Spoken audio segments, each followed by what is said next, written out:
ओम नमः शिवाय। Welcome back to Astronox. आज हम बात करेंगे नक्षत्रों से जुड़े हुए कुछ सूत्रों के बारे में कि नक्षत्र से कैसे प्रेडिक्ट करें और कैसे जानें कि उस जातक का ये नक्षत्र से क्या प्रभाव पड़ रहा है। नक्षत्र में वैसे हर एक नक्षत्र में 4 चरण होता है, तो हर किसी का एक ही नक्षत्र में 4 चरण यानी कि अलग-अलग चरण होने के कारण थोड़ा-सा रिज़ल्ट अलग-अलग आएगा। पर वो यदि उस नक्षत्र का इंसान होगा, तो वो तो रिज़ल्ट उसका कहीं न कहीं वो कैरी ऑन कर रहा होगा। तो चलिए हम बात करते हैं नक्षत्रों के बारे में और नक्षत्रों के कुछ सूत्रों के बारे में। फर्स्ट सूत्र यह है कि चित्रा नक्षत्र, जब भी चित्रा नक्षत्र हो, तो जातक बचपन में बहुत ज़्यादा बीमार होता है या हेल्थ इशू होता रहता है ऐसे जातक को। ये 7 नंबर में पड़ता है। तो चित्रा नक्षत्र वाले चेक करें कि ये जातक बचपन में बहुत ज़्यादा बीमार होते थे या हेल्थ इशू इनको होती रहती थी 5-6 साल तक या कुछ सालों तक इनको बचपन में जो बचपन का पीरियड होता है उससे पीरियड में ये बहुत ज़्यादा बीमार होते थे चित्रा नक्षत्र वाले। दूसरा सूत्र है कि पुनर्वसु। पुनर्वसु अपने आप में ये बता रहा है कि फिर से बसना। पुनर यानी पुनः, वसु मतलब बसना। तो पुनर्वसु का अर्थ है कि यह जातक जो भी पुनर्वसु में जन्म लिए हैं। और क्यों बोला गया पुनर्वसु? क्योंकि देवताओं ने जब अग्नि को दोबारा प्रज्वलित किया था, तब जाके अग्नि जली और वो पुनर्वसु नक्षत्र में हुआ था। यानी कि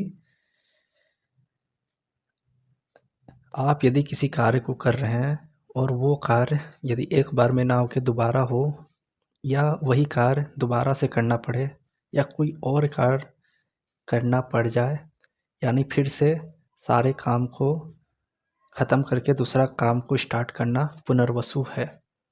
तो पुनर्वसु के जातक का जीवन एक बार में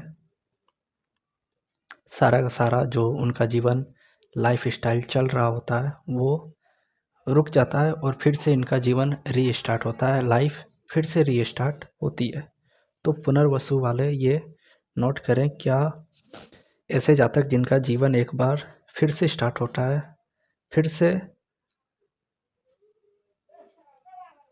फिर से बसना मतलब अपने जीवन को फिर से बसाना या फिर से बसना, पुनर्वसु, ये जितने भी पुनर्वसु वाले हैं वो चेक करें।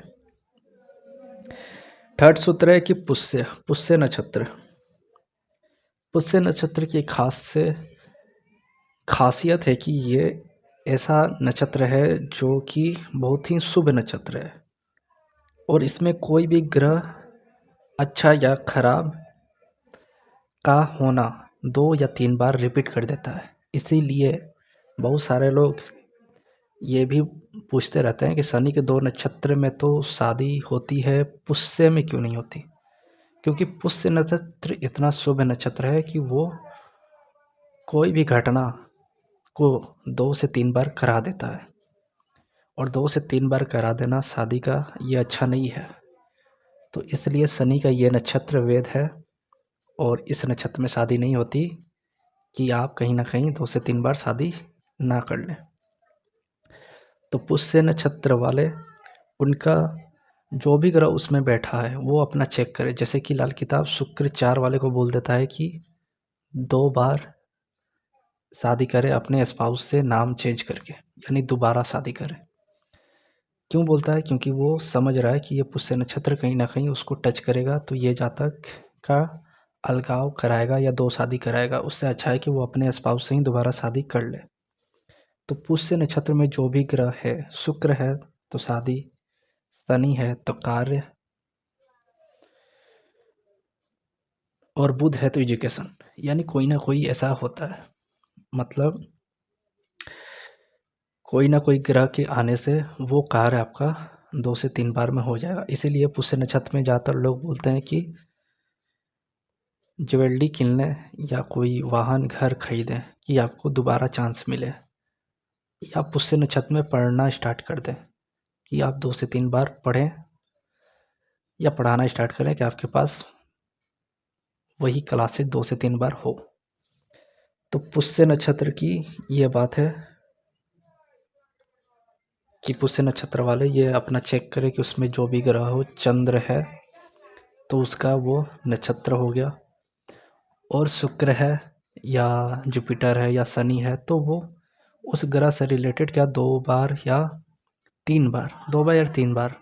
कभी कभी पुष्य नक्षत्र में ये भी देखा गया है कि मृत्यु भी होती है, तो लगातार 2 से 3 लोगों की मृत्यु हो सकती है। अनुराधा, फोर्थ सूत्र है कि अनुराधा नक्षत्र जो कि 8वें साइन में पड़ता है, तो ऐसे जातक कहीं ना कहीं हिम्मती होते हैं, कंधे चौड़े, चेहरा उनका रोबदार होता है, यानी या तो सुंदर होगा देखने में अनुराधा नक्षत्र वाले, या फिर उनका चेहरा ऐसा होगा जैसे कि, क्योंकि ये वृश्चिक में पड़ता है तो कहीं ना कहीं वो गुप्त रहस्यमय टाइप का चेहरा हो सकता है उनका, यानी देखने में अच्छे भी हो सकते हैं जैसे अक्षय कुमार, और देखने में वो सस्पेंस लगेगा थोड़ा चेहरा उनका। 5वां नक्षत्र है हस्ता। हस्ता नक्षत्र, हस्ता नक्षत्र ऋषि मुनियों ने इसको 5 तारों से बना हुआ हाथ बताया, यानी हस्ता मतलब हाथ भी होता है। तो हाथ की कलाई जो होती है हस्ता नक्षत्र वाले की, वो कितने भी हिष्ट पुष्ट हों, उनकी जो कलाई होती है, रिस्ट होती है, वो पतली होती है का, क्योंकि ये हाथी के सूंड जैसा प्रतीत होता है, और हाथी कितना भी हिष्ट पुष्ट हो उसकी सूंड जो है वो शरीर के मुताबिक पतली होती है। तो हस्ता नक्षत्र वाले चेक करें क्या उनका जो हाथ है, रिस्ट है, वो पतला है। 6वां सूत्र है कि पूर्वा या उत्तरा, यानी पूर्व फाल्गुनी या उत्तर फाल्गुनी, इस नक्षत्र को पलंग के आगे का पैर और पीछे का पैर बोला गया है, यानी कि या तो ये पलंग होगा या फिर बेंच पे बैठने वाला, जैसे कि बाहर पत्थर की बनी बेंच या लकड़ी की बनी बेंच होती है, तो उसका जो पाँव है, पाँव को शो करता है। तो जब भी प्रश्न कुंडली में आ जाए कि कोई सामान गुम हो गया है और उस समय पूर्वा या उत्तर फाल्गुनी का दिखे, यानी पूर्व फाल्गुनी उत्तर फाल्गुनी का संकेत आए, यानी सिंह राशि में कोई संकेत आ रहा हो, तो आप बोल सकते हैं कि चेयर के आसपास या पलंग के आसपास या फिर कोई बैठने वाली जगह के आसपास वो चीज़ होगी, क्योंकि ये पूर्वा और उत्तरा फाल्गुनी यानी पूर्व फाल्गुनी और उत्तर फाल्गुनी पलंग के आगे और पीछे के पाँव को शो करते हैं, कहीं ना कहीं बैठने वाली जगह को शो करते हैं, और पलंग, कुर्सी, चेयर, टेबल, सोफा को शो करते हैं। 7वां सूत्र है रोहिणी नक्षत्र। रोहिणी नक्षत्र, ये नक्षत्र वाले जातक या तो फैशन से संबंधित काम में होंगे, यानी बहुत अच्छा इनको फैशन प्रोडक्ट अच्छा लगता होगा, या खाने या रेस्टोरेंट से संबंधित काम में होंगे, या फिर नहीं भी होंगे तो अपने घर में बहुत अच्छा खाना बनाते होंगे, और ये केयर टेकर भी होते हैं रोहिणी नक्षत्र वाले, मतलब बहुत ज़्यादा आपको केयर टेकर देने वाले, आपकी बातों को समझने वाले और आपके अनुसार कार्य करने वाले रोहिणी नक्षत्र होते हैं। पर इनकी एक बात है कि इनका मन करेगा तभी खाना बनाएंगे, वरना खाना नहीं बना सकते हैं ये, और जब बनाते हैं तो बहुत टेस्टी बनाते हैं। इसलिए कहीं ना कहीं रोहिणी वाले खाने से संबंधित काम में जा सकते हैं। 8वां सूत्र है भरणी नक्षत्र। ये यम का नक्षत्र है और शुक्र का ये नक्षत्र है, शुक्र का नक्षत्र है और यम इसके देवता है। तो भरणी नक्षत्र वाले को देखा गया है कि ये जातक चलते हुए, यानी जब ये चलता है या बैठा रहता है तो इसकी पैर हिलती रहती है और चलते वक्त पैर इसका ऐसे चलता है जैसे कि हाथी पैर को फैला के चल रहा हो, या फिर टांगे बड़ी बड़ी करके चलना भरणी नक्षत्र, या बैठ के सोफे पे कुर्सी पे बैठ के इनका पैर ज़रूर हिलता रहता है। तो घर में लोग बोलते हैं ना कि पैर मत हिलाओ नहीं तो पूरा घर हिलने लगेगा। तो ये कहीं ना कहीं भरणी नक्षत्र वाले हैं जिनका पैर हिलता रहता है, बैठ के इनका पैर कंपन करता रहता है, क्योंकि यमराज को देख के आपका सबसे पहले पैर ही कपाएगा। तो ये यम इसके देवता भी हैं। तो कहीं ना कहीं पैर हिलता रहता है और पैरों में कंपन होती रहती है, बिना मतलब का बैठे बैठे अपने आप पैर हिलेगा, कंपन होगा। तो भरणी मतलब आपके शरीर में, हाथों में कंपन हो सकता है। और यदि ज़्यादा होता है तो आप शिव जी को तिल, काले तिल चढ़ाकर और उसको खा लें। गंगा जल और तिल चढ़ाएं और फिर उसको खा लें। शिवालय का नहीं, घर में छोटे से शिवलिंग रख के पूजा करें और उस पे चढ़ा के, जैसे नर्मदेश्वर शिवलिंग होते हैं उन पे चढ़ाया हुआ चीज़ खाया जा सकता है। 9वां सूत्र है कृतिका नक्षत्र। कृतिका को छुरी, चाकू, खुरपी, फरहा या फरसा बोलते हैं, या काटने वाली कोई चीज़ कृतिका से देखी जाती है। चाकू हो गई या फिर काटने वाली चीज़ हो गई। तो कहीं ना कहीं यदि प्रश्न कुंडली में कृतिका नक्षत्र आ जाए तो आप कह सकते हैं कि तलवार, छुरी, चाकू से हमला किया गया, या इस जगह पे ये नोकीली चीज़ें रखी हुई है, यानी जो काटने वाली चीज़ है वो कृतिका है। और प्रश्न कुंडली में ये नक्षत्र बहुत काम आते हैं। जैसे कि एक बार प्रश्न कुंडली में मैंने बताया था कि चंद्र उस समय मृगशीरा नक्षत्र में था और सामने वाले ने पूछा कि कोई मेरा शत्रु है जो मतलब थोड़ा पूजा पाठ करता होगा, तो उनमें से कौन ज़्यादा हैवी है जो मेरे पे हावी है। तो मैंने चंद्र मृगशीरा में देखा जो 7th साइन में था, तो मैंने बताया कि जो मृग के आसन पे बैठ के पूजा या योग करता हो, तो सब में एक ही था जो ऐसा करता था। तो उन्होंने कहा कि उसके बच्चे ने वो जला दिया है और ख़त्म कर दिया है, वो एक इंसान था। तो नेक्स्ट सूत्र है कि मृगशिरा जब भी नक्षत्र है, मृगशिरा मतलब मृग मतलब हिरन और शिरा मतलब सर, तो मृगशिरा यानी कि हिरन के सर जैसी आकृति लिया हुआ। तो मृगशिरा नक्षत्र वाले हिरन के स्वभाव के हो सकते हैं और इनका जो स्वभाव है वो कहीं ना कहीं हिरन के जैसा हो सकता है।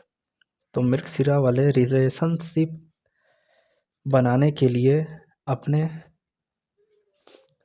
मतलब परिवार से अलग दूर जाके, या फिर मतलब अपने दोस्त यारों या फिर अपने फ्रेंड सर्कल से दूर हट के ये रिलेशनशिप स्टेबल करते हैं और उनको अलग जाके ही करना अच्छा लगता है। वैसे मृगशिरा जरूरी नहीं है कि हिरन जैसा ही उसका स्वभाव हो, क्योंकि चरण बाई चरण आगे जाएंगे तो देखेंगे कि मृगशिरा के फर्स्ट चरण में बाघ के समान आँख वाला बताया गया है। तो हर चरण से भी इफेक्ट आता है। नेक्स्ट सूत्र है विशाखा। ये हर नक्षत्र के 4 चरण हैं तो उसमें स्वभाव चेंज हो जाते हैं, इसीलिए डिग्री पे भी आपने देखा होगा कि लोग डिग्री पूछ के भी प्रेडिक्शन कर देते हैं, तो वो कहीं ना कहीं नक्षत्र पे खेल रहे होते हैं। नेक्स्ट सूत्र विशाखा। विशाखा यानी जिसकी शाखा फैली हो, यानी बहुत सारी शाखाएं, यानी बिजनेस करता हो तो बहुत सारी उसका बिजनेस हो। और ये देखने में तोरण यानी दरवाजे पे टंगे जाने वाली, जैसे दीपावली में गेंदे के फूल को सजाया जाता है, लटकाया जाता है, उस टाइप का तोरण सा प्रतीत होता है विशाखा नक्षत्र, यानी फैला हुआ, बहुत सारी शाखाएं हैं, बहुत सारा इसका विस्तार है। और विशाखा नक्षत्र वाले लोग अपने आप में मगन रहते हैं, इनको दूसरे से कोई मतलब नहीं होता है, जिनका भी विशाखा नक्षत्र होता है। 12वां सूत्र है श्रवणा। श्रवणा नक्षत्र जातक को गाना सुनने में या गाना सुनने का शौक होता है। श्रवणा यानी सुनना, या तो ये सुनाते होंगे या सुनते होंगे, जैसे कथावाचक, प्रवक्ता, टीचर, प्रोफेसर, ये ये बोलते हैं और कुछ लोग गाना सुनते हैं हेडफोन लगाकर। तो श्रवणा मतलब वो जातक या तो गाने, डांसिंग, गाना, सिंगिंग से जुड़ा होगा, कार्य कर रहा होगा, या जो भी राशि या जिस भाव का लोड उसमें बैठा हो, वो रिलेटिव गाने से रिलेटेड काम करता हो, यानी श्रवणा यानी सुनना या सुनाना। तो कथावाचक भी आ जाते हैं और यहाँ पे सिंगर भी आ जाते हैं, और कुछ लोग को गाना सुनने का शौक होता है तो वो श्रवणा नक्षत्र हो सकते हैं। धनिष्ठा, धनिष्ठा को भी गाना बजाना, ढोलक बजाना, ड्रम बजाना और लय ताल में जुड़े रहना, यानी कि कहीं ना कहीं धनिष्ठा नक्षत्र वाले भी गाने से जुड़ सकते हैं, या फिर तबला, ड्रम बजाना, ऐसे लोगों को अच्छा लगता है। क्योंकि धनिष्ठा को मृदंग कह के पुकारा गया है, ऋषि मुनियों ने इसे मृदंग बोला।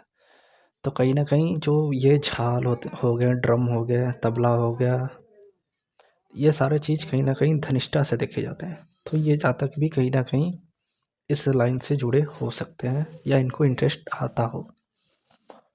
शतभिषा, शतभिषा को 100 तारों का गोलकार झुंड कहा जाता है।